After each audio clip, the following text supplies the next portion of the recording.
Does the submissive appear to be afraid? No, he defers to his dom, but that's not because they aren't equal or because he fears him. In fact, they are equal because they both receive something the other gives. In the dom's case, he requires his partner's submissiveness, and in the submissive's case, his dom fulfills his needs to be controlled. The submissive needs his dom to take the upper hand in the relationship. It's all very yin and yang. In fact, if you were to give me your submission, you'd more than likely have more power than I would in the bedroom. Wait, Jack said, sliding off the bar stool and turning toward Court. If what you are saying is true, that means the submissive has the greater power and control in the relationship. Is that what you're trying to tell me? Most of the time, Jax. Court noted Jax was getting somewhat worked up, and he tried to sound as soothing as possible. It was almost like dealing with a skittish animal. Submission is what every dom needs, and the partner who offers it is giving a great gift to his dominant. Pretty much goes without saying the submissive therefore has more power, since he must offer his submission. The dom can demand it, but he won't receive it unless it's given willingly.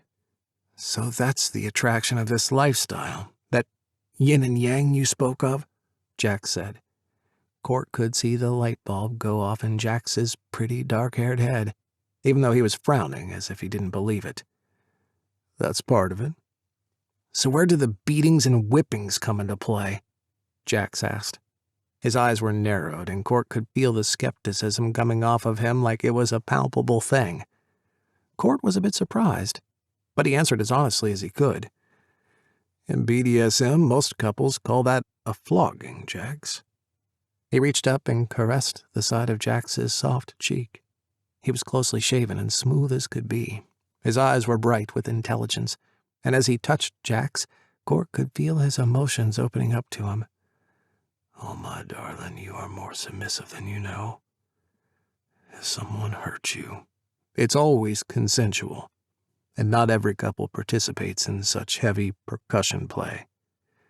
Percussion play? Jax asked.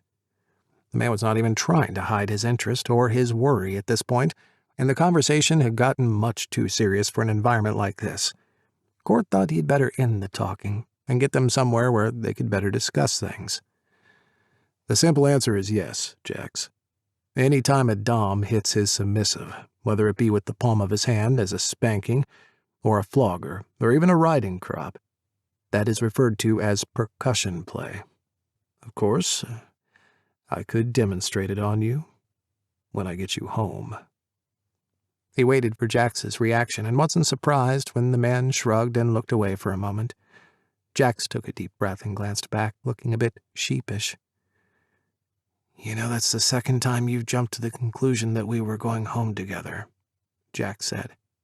He was staring intensely at Court, and he knew that the time had come to assert his will on the man. He moved close and drew Jax into his arms, leaning down to kiss him full on the lips.